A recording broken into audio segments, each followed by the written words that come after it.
सावंत कुटुंबियांचा समझोता करून आज घराची चावी ही सावंत कुटुंबियांच्या ताब्यात दिलेली आहे। मी महाराष्ट्राची मुलगी, मी त्यांना सांगत होते जितेंद्र पाटीलला सांगत होते की महाराष्ट्राची मुलगी, माझा जन्म मुंबई कुलाबामध्ये झालेला आहे आणि माझा तर तुम्ही मराठी माणूस म्हणतात, मग माझा काय नाही तुम्ही ऐकतात। नमस्कार, मी रत्ना इटकर श्रीवास्तव।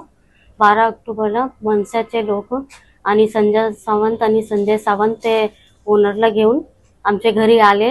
ते गेट कुदून आले, आमचे गेटदार तोडले आणि आम्हाला लई शिवा दिले। आम्हाला 15-20 लोक घेऊन आम्हाला मारायला आले आणि हे बाहेरचे आहे म्हणून ह्यांना टार्गेट केले आणि याला सांगितले, शिवा दिले की यूपीच्या भयाला बाहेर काढ असे म्हणून त्यांना पण मारायला आले। पण आम्ही पोलिसला बोलवले।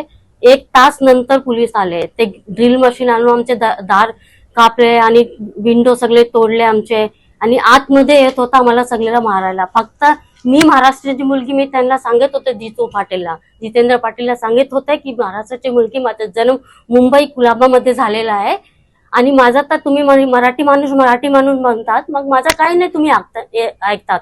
तुम्ही एक पक्ष ऐकलेत आणि हे बाहेरचे आहे। पण 30 वर्ष झालं आम दोघीचे लगीन होईना। आम्ही इकडेच मुंबईचे आहेत आणि ह्यांचे पण शिक्षण इकडेच झालंय लातूरमध्ये। आमचे गाव लातूर आहे आणि ते सांगतात असं, पण ते गुंडागिरी करतात आहे।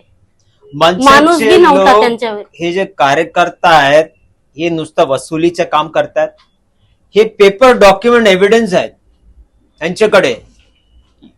ज्या दंपतींनी जी जागा दिली होती भाड्याने, त्याच्यामध्ये उल्लेख आहे, एग्रीमेंट मध्ये करारनामा आहे, याच्यामध्ये पैसे घेतलेले, इलेक्ट्रॉनिक मनी ट्रान्सफर झालेले आहेत, तरीही बिगर नोटीस देऊन यांना बाहेर फेकण्यात आला होता।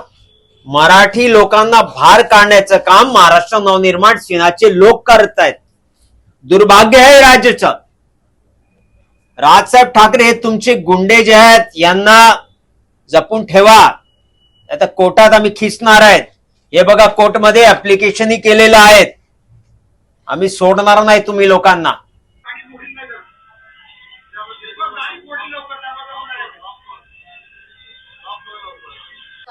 एक घंटे बाद आई।